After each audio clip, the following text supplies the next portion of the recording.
Well, hey, everybody, welcome back to the podcast. I am here with Professor Pearcey. She is a personal hero of mine. If you have any interaction with me at all in person, you know that I talk about her. I don't want to oversell it, but I talk about her often, specifically when we talk about current cultural issues, because she speaks to those things um, quite powerfully, I think. Professor Pearcey, I don't know if you'd like to introduce yourself and just tell us a little bit about yourself, your upbringing, ministry experience, education, those kinds of things. Sounds good. Okay. Well, right now I'm teaching at Houston Christian University, and though I'm best known for my books, I do have several books out that have all reached bestseller status, and so we're going to talk about one of them today. But the background is uh, I do like to sometimes explain how I became a Christian to begin Yeah. with. Like, how did I end up here? And so I was raised in a Christian home. It was a Lutheran home. And I don't know if you know this, but most Scandinavians are Lutheran. It's kind of an ethnic thing, the way all Hispanics are Catholic, Right. Yeah. by culture at least. So it was a very ethnic background, and I didn't get a lot of uh, personal conviction in my family. And so when I was in high school, I just started asking questions about my faith. I just started asking, Mm. how do we know Christianity is even true? I'm attending a public high school. All my teachers, all my textbooks are secular, and I just started asking, how do we know it's true? And unfortunately, none of the adults in my life could answer that question. I talked to a Christian university professor, and I asked him point blank, "Why are you a Christian?" He said, "Works for me." Mm. And I said, "Really? That's it?" And I had a chance to talk to a seminary dean, and all he said was, "Don't worry, we all have doubts sometimes." And Mm. and so I decided this was not enough. Um, it seemed to be a matter of intellectual honesty Hmm. that if you don't have good reasons for something, you shouldn't say you believe it, whether it's Right. Christianity or anything else. And I certainly was not getting good reasons. So about halfway through high school, I very consciously, very intentionally walked away from my Christian upbringing. And I decided it was up to me, to figure out what was true. I literally thought, well, here's what I'm going to do. I'm going to survey all the religions and philosophies that are out there Mm. and decide which one was true. But I came to understand very quickly that if there was no God, that made a huge difference. That means Yeah. there was no meaning to life. There was no purpose to life. We're just on a rock flying through empty space. There's no foundation for ethics. It's just true for me, true for you. There's not even a foundation for knowledge, I realized, in the sense that if all I have is my puny brain and the vast Mm. scope of space and time, what makes me think I could achieve some sort of universal transcendent truth? Mm. Ridiculous. That's how I Yeah. thought about it. So by the time I graduated from high school, I had absorbed all of these secular isms. Um, and even determinism, from my biology classes, I was taught were just complex biochemical machines anyway, and there's Mm. no free will. So I was ripe. I was really ripe for an apologetics approach, Hmm. and that's what I found. I After high school, I went back to Europe. We had lived there when I was a child, and so I'd saved my money all through high school because I really wanted to go back.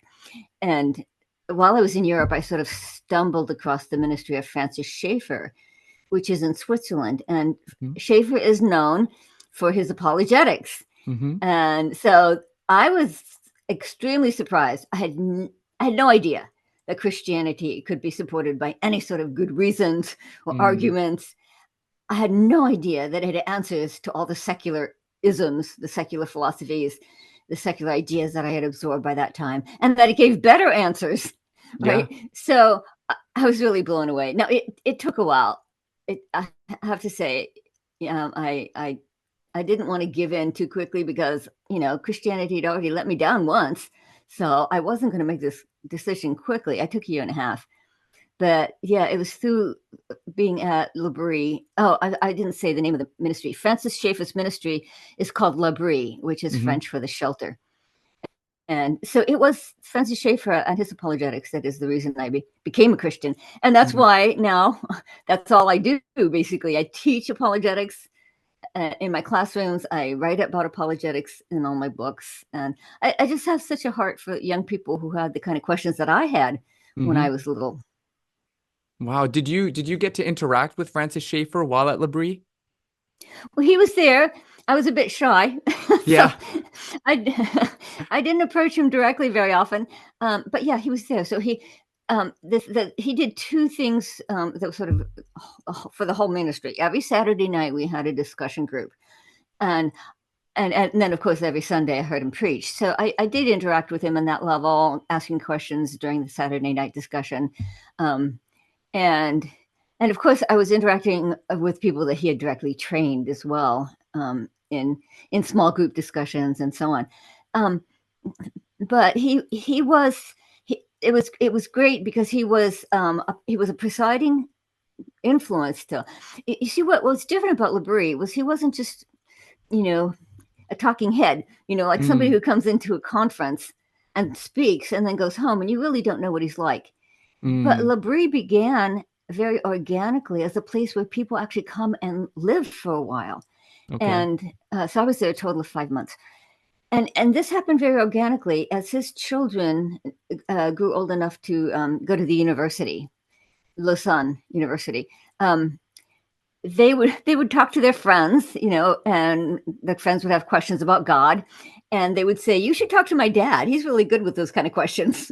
Mm, And so the L'Abri was in a very inaccessible, high up in the Swiss Alps little village, and so they'd go up there and they'd just stay for the weekend. And then they'd tell their friends, and another group would come up the next weekend, and then another group would come up the next weekend. And it wasn't long before Francis Schaeffer and his wife had all of these young people sleeping on the floors and the couches and the balconies, because the homes there are all chalets and they have balconies. Um, and it grew because when people who converted through L'Abri would say, "We'd like to join this ministry," and they'd buy the chalet down the street and they'd open their home. So it was a very unique ministry because you would go and actually live in a family's home and you mm, got to see what a Christian family looked like. mm, And so a lot of people said it wasn't just the apologetics that persuaded them, it was seeing a mm, quality of love and Christian community that they had mm. never seen before. And I would say that was for me too. That Interesting. was a big part of what was persuaded because, they didn't just talk about Christianity; they lived it out, and visibly. so, Mm. so that's what was unique about L'Abri, is that people actually stayed there and saw families living out their Christian faith. Wow, that's powerful. That's similar to how I became a Christian, as far as not really a believer, and then immediately got immersed with this one family that showed me what it was to be loved and what it was to be Christian. And I was not a believer at the time. I was a knucklehead, and I didn't want anything to do with it. And I thought I was so smart. I was 18 years old, and I thought I was so smart, and I had all the answers against Christianity. Um, and now look at me, right? Pastoring and graduated from seminary. And so very, very similar, the lifestyle. Eventually the theology came and I was like, oh, this is also reasonable. But it did begin Mm. initially with love and comfort and acceptance and all of those kinds of things. Yeah. Yeah, it's powerful. It's powerful. That's why Schaeffer's, I think it was maybe his last book. It was called The Final Apologetic. And it was Mm, about how love is the ultimate apologetic. yeah, And because he'd spent so much of his life writing about the apologetic side, the intellectual side. right. And so he ended his life by saying, as Paul himself says in 1 Corinthians 13, you can have all the answers, but if you don't have love, it's not going to do any good. Yeah, no, absolutely. How we're super off track from the script that I had sent you, but how important would you say in 2024 is an apologetic? Because for I'm thinking specifically for young people, for high schoolers who are maybe graduating and getting out of high school and going into the university. How important would you say that is? Oh, it's still very important. I hear some people say, well, in our postmodern age, people aren't rational anymore, Mm, and so we don't need to do apologetics. I'm sorry, but God made us in His image, and part of yeah. that is we have a mind. And I Mm, find that the most practical, hands-on people, like car mechanics, right, still have a mind. They still want it to make sense. hmm Um, in fact, I had a student.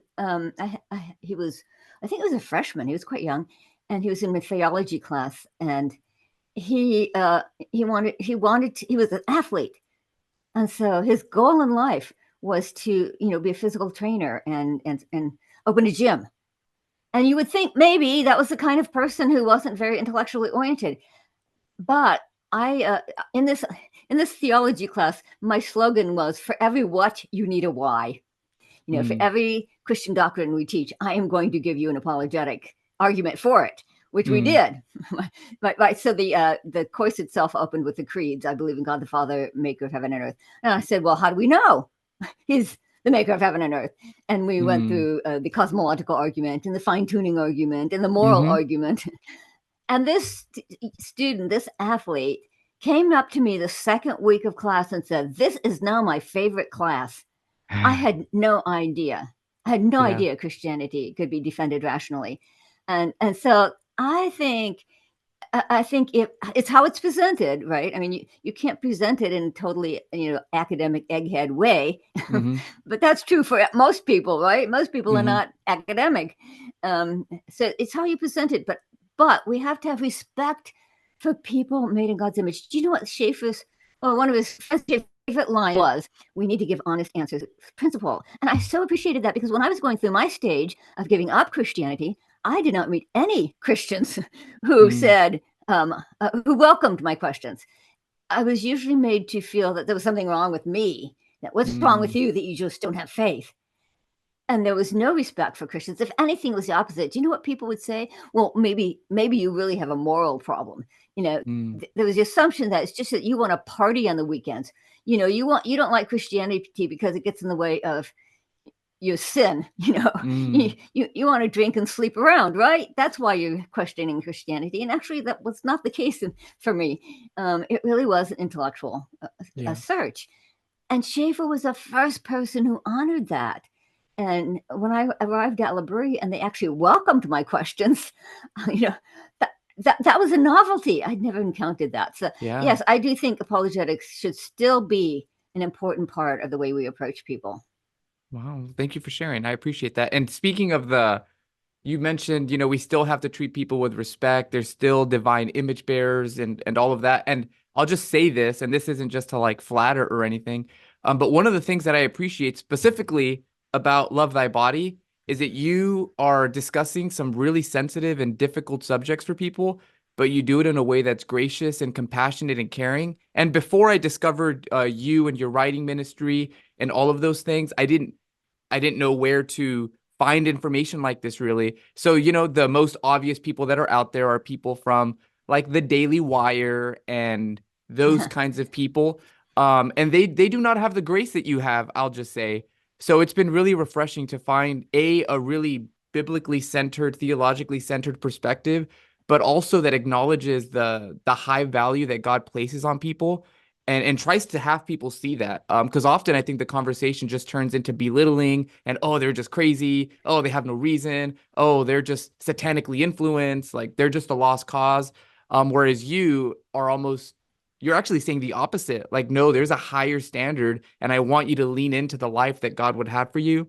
And so I appreciate that, because I think that that's missing from at least a lot of the popular conversation when people are discussing things like this. Yeah, and or the other side is, they'll just start quoting Bible verses, and I Right. love the Bible, Hmm. but um, the difference between quoting the Bible and explaining a Christian worldview is Mm, that a worldview is a way of sort of giving contemporary language to what the Bible is saying. And by the mm, way, since we're talking about Schaeffer, that was one of his major themes again. Is his book Escape from Reason starts out with, "Hey, you're a missionary. No hmm, matter where you are as a Christian, you're a missionary. And what is the first thing a missionary has to do? He has to learn the language. And even if they speak mm, English, the meaning of words has changed. right. And so you have to understand secular ideas, secular thinking, secular philosophies, worldviews, in order to talk to people in our day, even if they share your language. Think of it this way. He said, you have to learn their thought forms, Mm, not just the language itself, but the thought forms. And it's so fascinating because I used to live in Washington, D.C. And so there were a lot of people there, graduate students, right, who were studying international affairs because it's the nation's capital. And it's fascinating because they knew the word worldview even better than most Christians do. These were not Christians. And they would say, well, in our classes on international affairs, we are taught that the most important thing to learn is not the language, but the worldview. If you want to communicate with a different culture, you need to know their worldview. Yeah. And I thought, wow, what a great example to Christians that if we want to communicate effectively, we need to know the worldview of the people we're talking to. So I do spend a fair bit of time in the book Love Thy Body explaining what the secular worldview is. So instead of just saying, well, you're wrong, it's a sin, it's against the Bible, you can say, well, let's think through this secular worldview that you've accepted, and let's help you see why this worldview is not an adequate worldview. It's a harmful, dangerous worldview. So that people, another thing Schaeffer helped people see is you cannot criticize somebody else's worldview from within your own, because that just means I disagree with you. And people are like, well, so? No, you have to enter their worldview and show them on their own terms what's missing, what's lacking about their worldview. And then they have a reason to listen to you. You have to create the question before people will listen to the answer. Wow. I love that. I've never heard it worded like that. I appreciate that. Because otherwise you're just Bible thumping and they don't even believe in the authority of the Bible. So it could be a menu from a Chinese restaurant to them. It makes no difference, So I appreciate that. So moving on to Love Thy Body. By the way, for anyone watching, 500 billion Rotten Tomatoes. I highly recommend it. Super good book. Really timely. So I definitely recommend it. You can buy it on Amazon, along with The Toxic War on Masculinity, which is her newest book, which released in June of last year. Also recommend it. So check those out for sure. Very well researched. A lot of footnotes. Must not have been an easy book to write. Why did you feel compelled to write it? Oh, that is a question people ask me a lot. And you know what they say? They say, why were you so far ahead of the curve? How did you know to write on things like transgenderism, which were not a big deal yet when I wrote it? A lot of people say it's more relevant now. I was just going to say, I was just going to say, this is 2018. So this is before COVID and before, the conversations were already there, but during COVID, they skyrocketed, and this book was already in print and being released prior to that. So it is kind of like, I don't want to attribute anything to God, but it's almost like God was prepared, anyways. Yeah. Well, the answer is these issues were hitting me personally, in my family and people close to me. And unfortunately, I can't use their names because they have not gone public. Okay. But somebody close to me was struggling with gender dysphoria at a very early stage when people hardly even knew the word transgender yet. And this person, actually, it's the person whose story I give with a pseudonym in the chapter on transgenderism. So he was a young boy. See, classic transgenderism used to be primarily males. Now it's shifted to primarily females. And back when it was called transsexualism still. And it usually hit very young. And so this was a very classic case where a young boy, in the book I call him Brandon, who showed signs of gender dysphoria before he was even walking. He was still crawling, and his babysitter said to his mom, "He's too good to be a boy," which by which she meant, he's gentle and sweet and compliant. Even more than most girls. These traits that we more stereotypically associate with girls, and in preschool, when his mother picked him up, he was always playing with the little boys and not the girls. And by elementary school, he was always coming to weeping and saying, "I don't fit in anywhere girls do. I'm interested in the things girls are. God should have made me a girl." And so, of course, in his early teens, he was scouring the internet for sex reassignment surgery. And so you ask, what did his parents do? Well, first of all, they made sure that he knew they loved him just the way he was. You know, I had a friend who was a former homosexual who said, and this is very common, he said, my dad was so baffled. He kept trying to toughen me up by pushing me into more masculine things like sports. And Brandon's parents didn't do that. What they said is, it's perfectly okay to be a sensitive, gentle, relational boy. It doesn't mean you're really a girl. It may mean that God has equipped you for one of the caring professions, like psychologist or counselor or healthcare worker. And of course, by the same token, it's fine for girls to be gender non-conforming, right? To be more sporty, athletic, tough, and did I say assertive? And so Brandon's parents kept telling him, it's not you that's wrong. It's the stereotypes that are wrong. And it took a long time. Some 80% or so of kids with gender dysphoria outgrow it in puberty, you know, the rush of hormones. Brandon did not. He was a more serious case. So he was a tough case. He really didn't grow out of it until about his mid-20s. And at that time, he'd finally decided that, here's how he put it. He said, surgery would not give me what I want. It would not make me a girl. And here's how he put it. You can't erase a computer disk and start over again. You know, I mean, a person is not a computer disk that you can erase and start over. Right. There's a famous TED talk by a cardiologist. And the line that became famous was, every cell has a sex. And her point was, you know, you have DNA in every cell of your body. And so you're either masculine or feminine in every cell of your body. And obviously you cannot change every cell of your body. So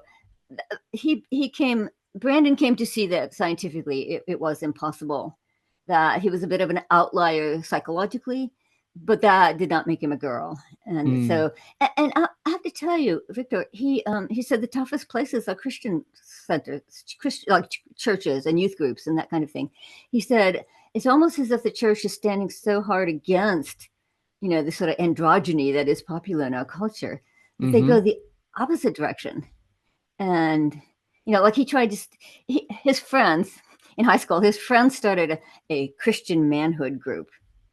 But what did they do? They highlighted all the very, you know, ultra masculine traits. And so he felt very much out of place. So I would say one of the things we need to do is be a little more flexible, a little more accepting in the church on people who don't fit the gender stereotypes, because the gifts of the Spirit are not separated out into masculine and feminine, right? Right. There's, you know, we might think mercy and service are more feminine, but God doesn't say that. We might think teaching and prophecy are more masculine. Yeah. Or the fruits of the Spirit too. They're not separated out and, you know, for girls only, for boys only. You know, the vast majority of commands in Scripture are for everyone. So that was helpful when I went through this with Brandon, as I would take him through the gifts of the Spirit and so on, and say, you know, you're fine. You know, God has equipped you for whatever He wants to do in your life, and it does not have to fit, you know, our cultural stereotypes. Right. And one of the points that you make in the book is that the church's rigidity in gender stereotypes actually alienate and isolate people that maybe don't fit those lines. And it actually pushes them into the arms of people who say, oh, you can just change your gender then. Oh, you can just be whatever you want and disregard your body. And in that way, in a lot of ways, it's really the church that's pushing these people out when they're just looking for answers. They're looking for truth. And we're meeting them with these, I don't want to say made up stereotypes, but very rigid stereotypes that aren't necessarily true. Yeah. So, I mean, just using Brandon again as an example.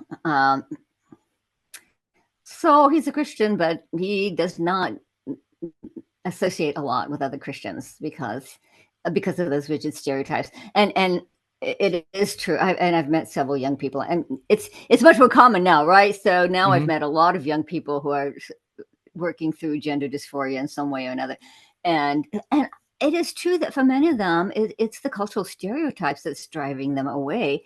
And these cultural stereotypes that we have, you're right, they're not completely made up, but they're largely made up. In other words, the extremes are made up. A lot of these come out of the 19th century, where there was a much stricter divide between masculine and feminine than there is today. And the church sort of latches on to whatever's old as if that makes it better. Right. They tend to resist whatever's new. And so I agree with you. And the key thing that you just said there is disregard your body, because that's kind of the theme of love thy body. That's why I chose that title. Because you see, people, in terms of apologetics, it is an apologetics book because it's defending a Christian view of sex and gender. But people are no longer asking, is Christianity true? They're asking, why are Christians such bigots? And so what I do in the book is I turn the tables. Is I show that it's actually the secular view that is negative and harmful. And the most obvious case is transgenderism, because transgender activists argue explicitly that your gender identity has nothing to do with your biology, nothing to do with your biological sex. A BBC documentary on the subject said, at the heart of the debate is the idea that your mind can be at war with your body. And in that war, of course, it's the mind that wins. Right. Or BBC also put out something, it was a teenage program, and it featured a teenage girl who identified as non-binary. And she said, it's not the meat skeleton that you've been born in that counts. What counts is how you feel. So the body has been demoted to a meat skeleton. And there was another example that I give in the book is male to female transsexual who did a documentary titled "I Am Not My Body." That was her theme. I am not my body. I'm talking about rejection of the body. And I even did, it's my job to read the academics, right? Because that's what filters down eventually. And so the first book that ever came out on an academic level defending transgenderism was by a Princeton University professor. And she wrote, well, first of all, she surprised me because she wrote that transgenderism does involve self-alienation, disconnect, disintegration. And I thought, well, you're admitting the problem. But then she said basically, well, that's not a problem because, and here's a direct quote, she said, what the physical body tells us is nothing. It has no meaning at all. So that's the heart of the message that's going down all the way to kindergartners today, is that your body has no meaning at all. This one's not in the book because it was more recent. The Washington Post featured a curriculum for telling teachers how to talk about transgenderism. This was for first graders, and teachers were instructed to say, you may not be a boy even if you have what some people call boy parts. Notice not even boy parts, but what some people call boy parts. And you may not be a girl even if you have what some people may call girl parts. And so there was actually a lawsuit. It was in the news where a little girl, first grader, came home. They must have had this curriculum.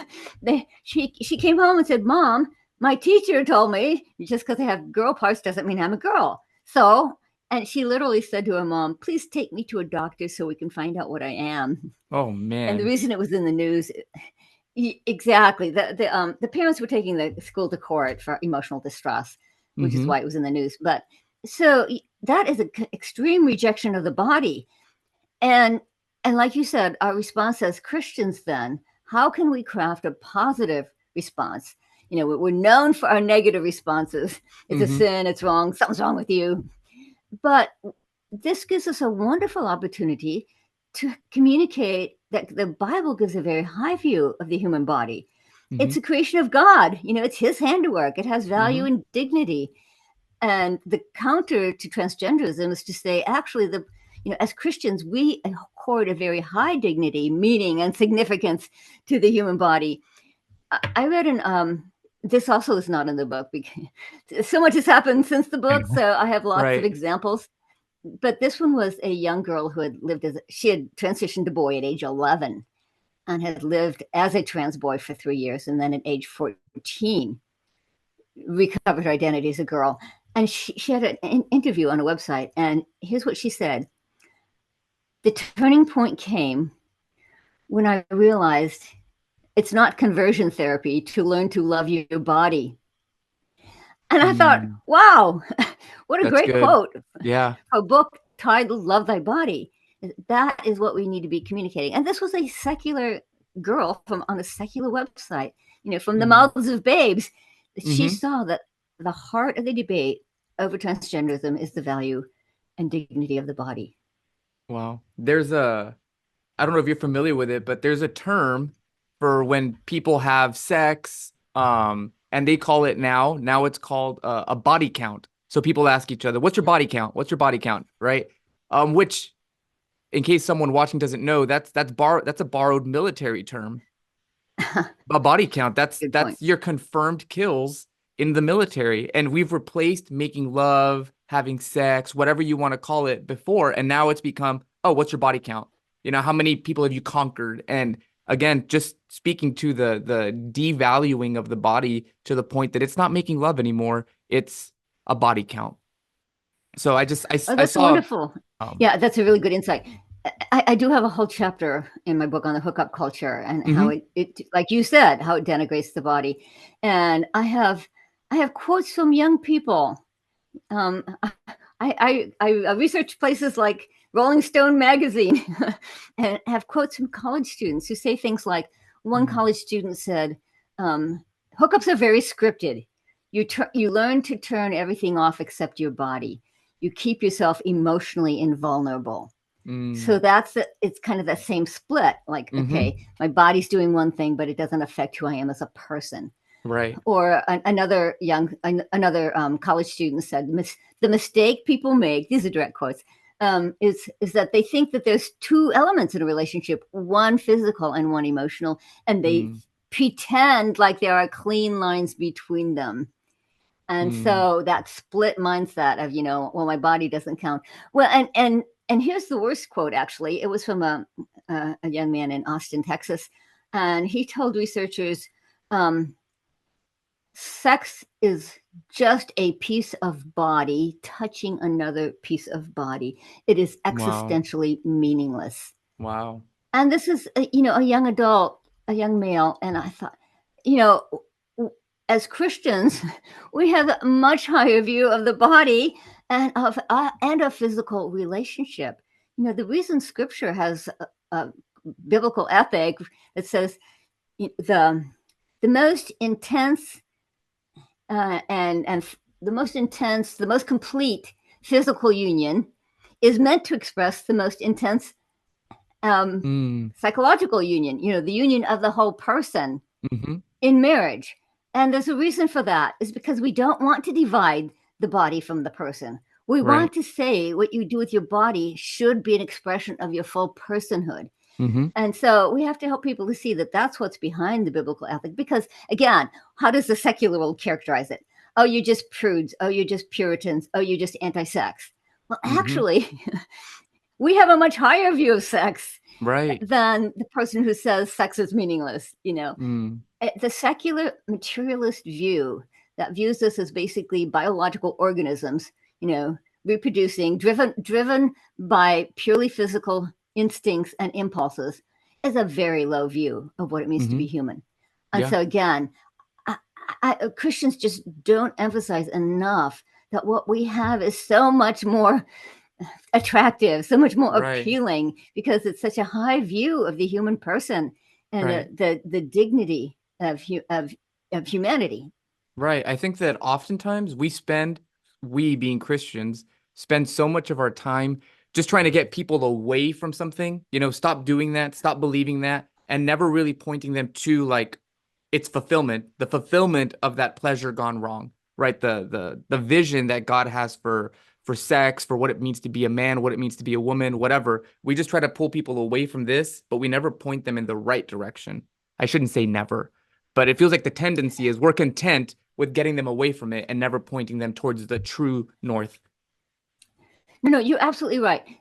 Because when I give my lecture on Love Thy Body, I discovered that this is the hardest thing for Christians to get their mind around. Because, and I started emphasizing more at the end of the lecture. I say, what's your first practical strategy? Your first practical strategy is change how you talk. You change your language. Learn to say, love your body, respect your biological sex, live in harmony with who God created you. You know, that Christianity gives you self-integration, you know, integrating the psychophysical unity.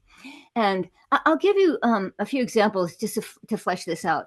So in my chapter on homosexuality, I get all of the book. I have lots of stories, and so I'm going to give you two of my favorite. Please. From the chapter on homosexuality. So one, it was a young woman who lived as a lesbian for many years, and today is married to a man. You have to say that now. To a man, and has 2 children. And she wrote an article in which she said, you know, why did I change?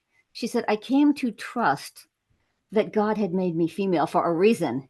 And I wanted to honor my body by living in accord with the Creator's design. And I always come back to this at the end of my lecture. That's how we should talk. Yeah. Honor my body, live in accord with the Creator's design, live in harmony with the Creator's design.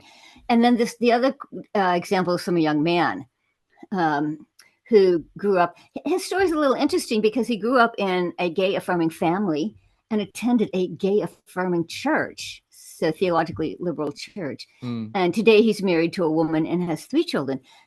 And you ask, well, why did he change? Since he really did not think there was anything wrong with homosexuality. And here's how he puts it. He said, I decided to take my identity not from my feelings, but from my body.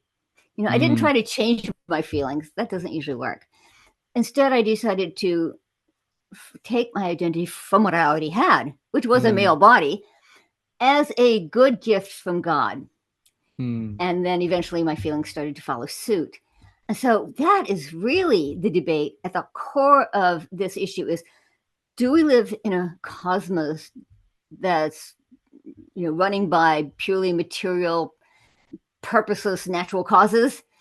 In which case, yeah, why respect the body? You know, it's just another biological mechanism. Yeah. Or do we live in a cosmos created by a loving creator, which is therefore intrinsically good? And so this young man said, I came to accept my body, my biological sex, as intrinsically good. And so I think you put your finger on it. I find that is the hardest thing for people to change, is just using that language. I'll give you an example. So when I taught this in my class, I've taught this a couple of times, and my students are allowed to not just write a paper, but do a project. So one of my students, for his project, he had teenage girls, and one of them was coming out as lesbian. And so he was very motivated to understand this issue. And for his project, he decided to write a curriculum for his church. And when I read the curriculum, it was all just Bible verses. And I said, this guy hasn't picked up anything from this course. And I had to go back and say, well, how about some worldview analysis? How about talking about the Christian view of the body? You know, how about, you know, and he had to go through about 3 or 4 drafts before he began to say, oh, I get it. That's how hard it is for people to really grasp sort of a more worldview approach. So that's what I always end with. You know, I honor your body. You know, your body is intrinsically good. It's a handiwork of the Creator. Live in accord with your biological sex. You almost need to practice those phrases until you can say them.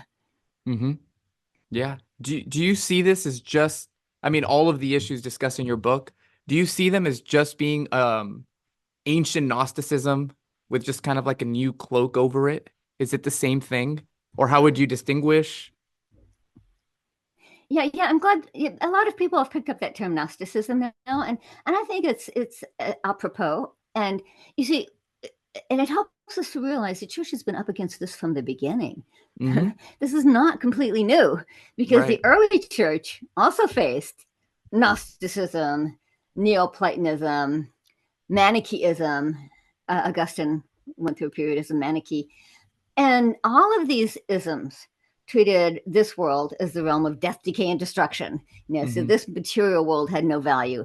In fact, they referred to the body as the prison of the soul. The soul has been trapped in this evil material prison, and the goal of salvation is to escape from that prison and to reascend to the spiritual realms. And in fact, Gnosticism even taught that this world was created by a low-level deity. There were several levels. And this world is created by the lowest level deity, who was an evil god, because why else would this world be so evil? It must have been an evil god. And so in this historical context, Christianity was really revolutionary because it said, no. This world is created by the supreme deity, who is a good God, and therefore it's intrinsically good. And yes, it is fallen. But the fall is a little bit like taking a beautiful masterpiece, artistic masterpiece, and a child takes magic marker and scribbles on it. Right? The original beauty still shines through. And we should treat God's creation that way, that the original beauty still shines through. In the first century, however, the greatest scandal was the incarnation. It was the claim that same supreme deity had actually entered into the material world. So the incarnation was the ultimate affirmation of the dignity of the human body. And then when Jesus was executed on a Roman cross, we might say he did escape the physical world, escape his body, as Gnosticism taught we should aspire to do. But what did he do then? Yeah, he resurrected. He came back, right? In a physical body. To the ancient Greeks, this was not spiritual progress. They literally argued, who would want to come back to the realm of the body? So the resurrection of the body was utter foolishness to the Greeks, as Paul puts it in 1 Corinthians. And then at the end of time, what's God going to do? He's not going to scrap the material world as if, okay, I made a mistake the first try. Let's try something different. No, he's going to restore and renew and redeem this world, a new heavens and a new earth. Right. And we will be bodily resurrected to walk in that new earth. So this is, the Apostles' Creed from the beginning has affirmed the resurrection of the body.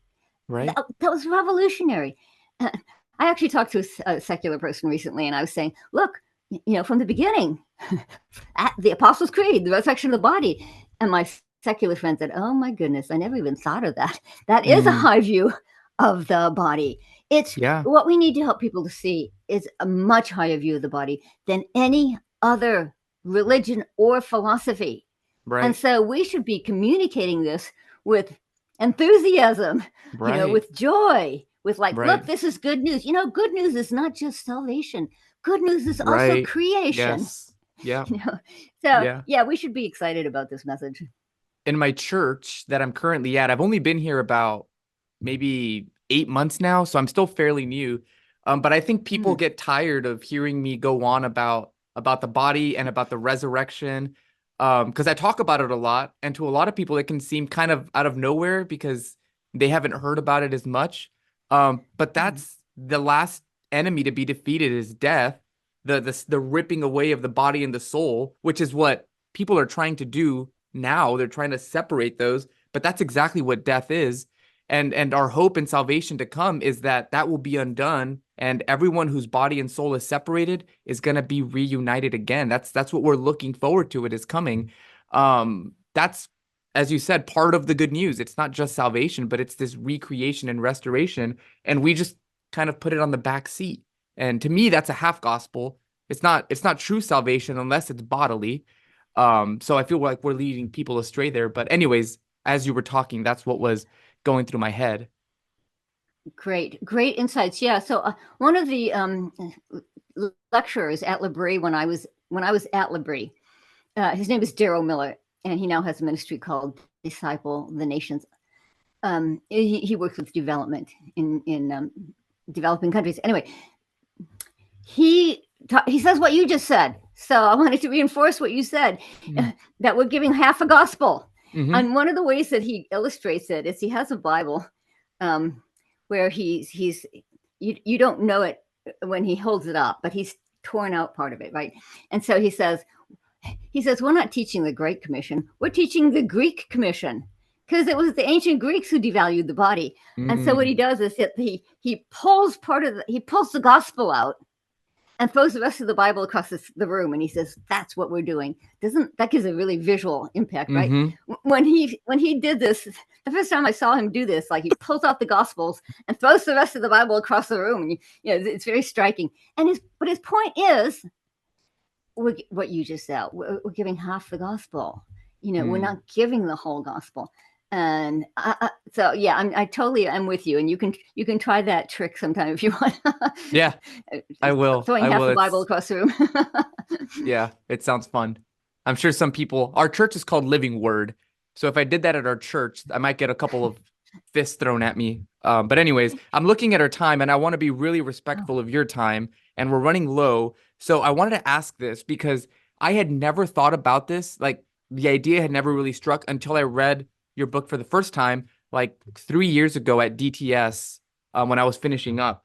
But you talk about women and how feminism has convinced them that in order to succeed in life, in order to flourish, they have to suppress the very things that make them women, and how that actually, again, devalues them. But Christianity is the one religion that calls them into all of who they are and accepts them for their childbearing capacities and for who they are fully.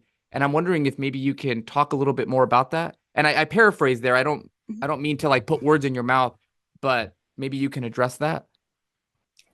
Yeah, what was really surprising to me is when I read about Christianity in its historical context. Christianity was very popular in the first century. I mean, the church was growing in leaps and bounds. That's why it was persecuted, because people were like, here's this new religion that's taking over our society. So that's why people persecuted Christians. But anyway, one reason it was so popular, it was especially popular among women. And it's because people realized at that time that the church's opposition to infanticide and abortion actually showed a higher view of women. So in the Roman culture at the time, infanticide was common, abortion was common. A lot of women died in those abortions, of course. And so abortion very obviously showed a low view of women. I don't want this kid, and I'm willing to, allow you to die in the process. So people understood. By the way, infanticide was mostly against girls too. It was very uncommon for a Roman family to have more than one daughter. They would have a token daughter and they'd kill the rest. So the church was born into a culture that had a very low view of women. And also even sexually, it was totally acceptable for men to sleep around with about anyone. Somebody's wife was off limits. Other than that, you had mistresses, you had prostitutes, visiting brothels was encouraged. It showed what a man were. And then homosexuality as well. So, fair game.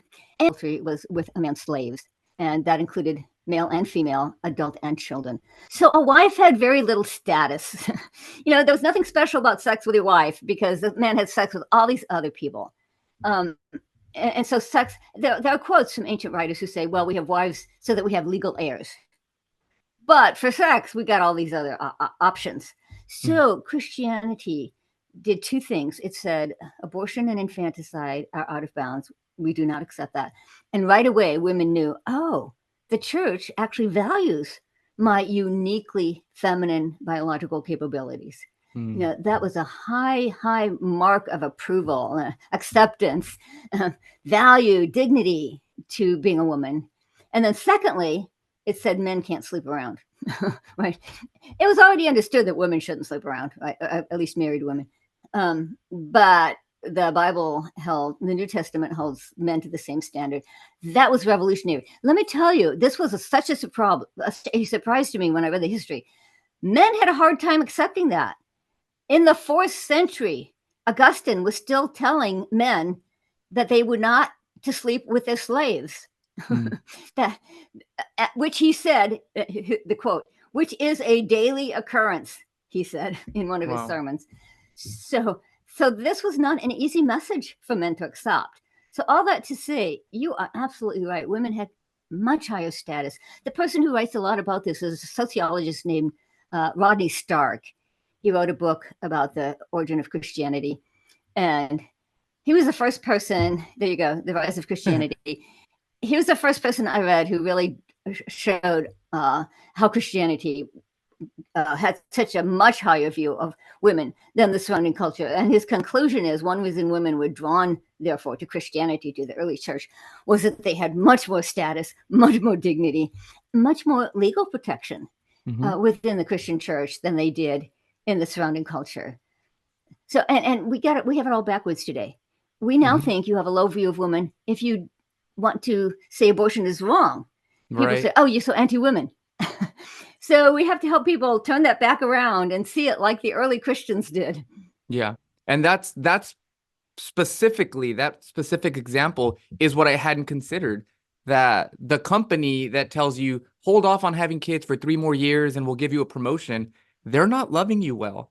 True love says, hey, this is part of what you were created for. It's part of your biology. And that's okay, as opposed to trying to suppress that. And that specific idea is the one that I had never considered up until I read your chapter on, I don't know if the chapter was feminism or what it was, but that chapter. So yeah. Yeah. And to expand a little on what you just said. Yes. Yeah. The message to women is childbearing is not a wonderful gift. Childbearing is a burden.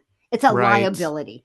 It's the main reason you can't get ahead in your higher education, in your job. And so anything that makes you different from a man, which is primarily childbearing, is something you need to suppress with toxic chemicals and either birth control or abortion. Right. And by the way, have you seen this? There's kind of a new trend right now against hormonal birth control, because hormones. Hormonal birth control is a group 1 carcinogen, according to the World Health Organization. It is a carcinogen, and women are finally starting to say this. It was first liberal women, but now it's become kind of a conservative thing. They're saying, when I went on birth control, I didn't feel very good. It messes with your body. Yeah. It messes with your mind. And by the way, I was on hormones for like 6 months and I couldn't stand it. I got off. And looking back, it's like, yeah, you shouldn't be messing up your body. Hormones are very delicate, as we now know. And so the idea that you should be taking toxic chemicals or as a backup using abortion, which kills a living growing being. I was against that even before I became a Christian. I was against abortion because I thought it's so unnatural. I mean, I was kind of hippie, right? Kind of into natural things, into natural food and so on. And I was against abortion because it was so unnatural. You don't go in and kill things. You don't kill living, growing things, with toxic chemicals and sharp instruments. I mean, it was so unnatural. And so I was opposed to it for that reason alone. But I also think that you're right. It also shows incredible disrespect for those elements of the female makeup that are distinctively female. Instead of saying, oh, this is a wonderful gift. God has empowered women. Women have been given this superpower, as the way I put it in my new book. Women do have a superpower, and it should be respected as a superpower. Right. And the way you said it earlier, I don't know why it stuck in my head that corporate America, maybe not just America, but I'm an American. Corporate America is essentially saying, if you want to succeed, just be manlier. Yes. Wow. Yeah, be more like a man. Yeah. Yeah. Just be more like a man and you'll rise to the top. And the way you said it right now really stuck out to me. Yeah. Yeah. Anything that makes you different from a man is a liability instead of a good thing.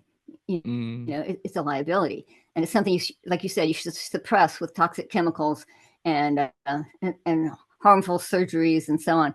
And I think that so many men, it's catching up with women, of course, because many of them have to get a higher education, to get established in their jobs, they've passed their prime childbearing years, and then they suddenly find that they cannot have children.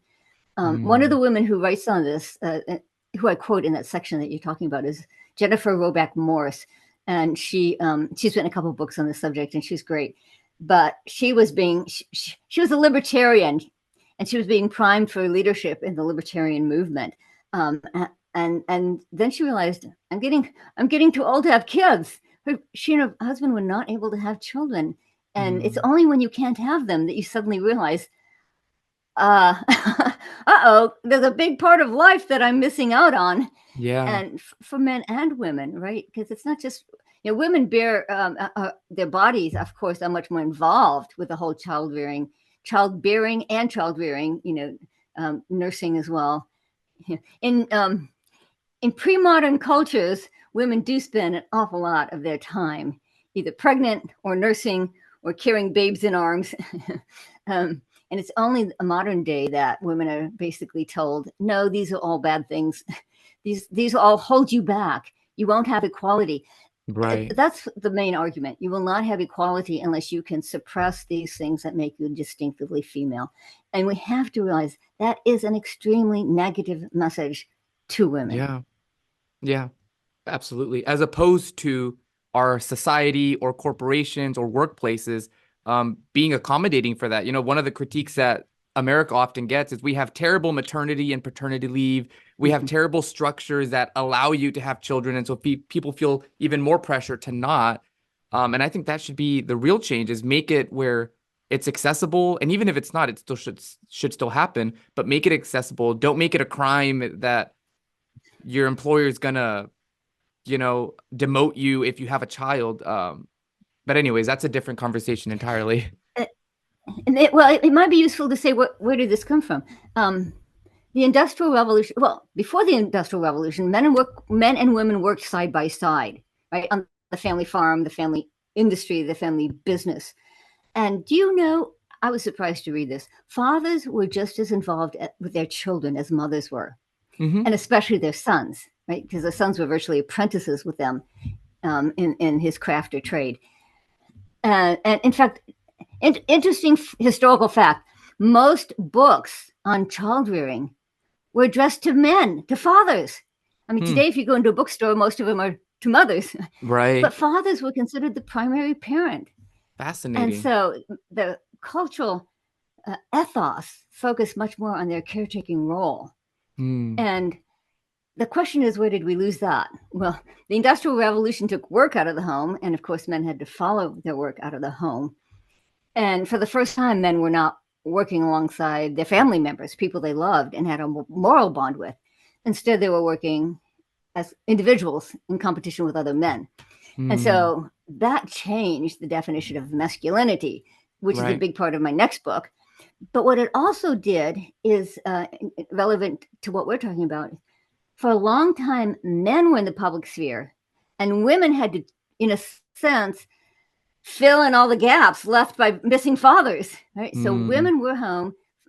Men could function almost as if they were single in the workplace, to the point where, in our day, men are supposed to not let their personal life interfere. They're supposed to be able to move whenever the company tells them to move, even if it uproots their kids from their school and their friends. They're supposed to, donate off days and weekends to the company. Men were expected, sort of the ideal worker standard was men can function essentially as single men in the workplace because their wives at home are taking care of all the family responsibilities. And that's why the workplace came to accept it came to be geared almost to childless people. It's childless people who can get ahead, including childless women. You realize that childless women make as much as men do. Because it's not being a woman that makes you not earn as much. It's having children, because most women who have children do take some time off. So women who are childless make as much, if not more, than men in the workplace today. So it's not a gender gap; it's a mommy gap. It's a parent gap, right? Because once women become parents, anyway. So that's what we're up against: is that the workplace in an industrial world, the workplace was geared essentially to the single man. And that's what we need to address. How can we say, no, not only is this not good for women, because you're requiring to women to live like a single man if she wants to succeed in the workplace, but it's not good for men either. During the pandemic, a lot of men had a chance to work from home. and they found out they liked it. Harvard University just did a study, and here was their conclusion. During the pandemic, 68% of men said they got closer to their children, Mm. and they don't want to lose that. And this was featured in the New York Times, which I thought was cool. But fathers, given a chance to have more time with their kids, found out they like being a parent, and they would prefer to maintain some sort of a hybrid situation or some other kind of flexible arrangement Hmm. so that they can continue to have more time with their kids. And Yeah. millennials say this, especially in surveys and so on. A lot of millennials say, we want more of a balance. Women want to keep their foot in the working world because, it's fun to use your creative skills. you Hmm. know, I mean, some women are fully satisfied in homemaking skills, and that's great. But a lot of women are not. They Right. have other skills. And on the other hand, most men, feel like they've missed out on major milestones in their children's lives because, work was so demanding, and work didn't allow them to have time at home. And so Right. millennials now in surveys say, can't we kind of have a better balance? But the Yeah. workplace is not set up yet for a better balance. We'll see. We'll see if the pandemic helps. It helps. It's helping to make the demand change. That Right. men in particular are starting to say we want more time with our family. We don't. 70% of men in one study, 70% said they would rather have flexible hours, even if it meant a cut in salary. I was about to bring that up. Other studies that say Oh, just how important it is that they're willing to lose money. I, I'll just say this. I don't think they should lose money. I don't think they should be penalized for that. right. I think our society needs to change. But how much does it speak to the desire and the want that they have that they're willing to do that? That they're willing to downgrade home, downgrade vehicle, downgrade and get generic cereal. Just yeah, I'm with you. We're talking the same language here. Nancy, thank you so much for meeting with me. I really appreciate it. I'm kind of starstruck right now still. It hasn't gone away the whole hour we've been talking. But I think that we can end it here because we've already gone over the hour that you gave me. But thanks a bunch. I don't know if you have any closing comments that you'd like to leave our audience with. Oh, maybe just my publisher very kindly redesigned my website, so it's fun and colorful, and so maybe I will invite you to come and see it. nancypearcey.com, and don't forget the extra e in Pearcey, Pearcey, nancypearcey.com. You can browse my other books. We've talked about two of them today. You can see who endorsed them. You can leave a message. Which I really enjoy. I enjoy reading comments from people. So come on over to nancypearcey.com and say Hmm. hello. And also, she is incredibly active on Twitter, and she posts a lot of good things, and she'll retweet a lot of statistics and things that are just helpful, just things that happen in culture. She's very much involved with that. So follow her on Twitter, because she posts a lot of good stuff. And then before we close, go ahead and comment below here on YouTube and just type your favorite Nancy Pearcey quote from the interview, and I'll pick one random winner and I'll gift you a copy of Love Thy Body and the Toxic War on Masculinity, and that's how we'll get some user engagement. But Nancy, thanks again for your time. Thank you for sharing with us. I really appreciate it. And for everybody watching, I hope that you buy some of her books, check her out on Twitter, and check out her website. Thanks so much. This has really been enjoyable. And like I said before we went on air, I recognized your name because of engagements on Twitter. So it's fun to actually meet you. Yeah, likewise. Well, Nancy, thank you so much, and I hope you have a great rest of the day. Thank you. Yes, absolutely. Adios.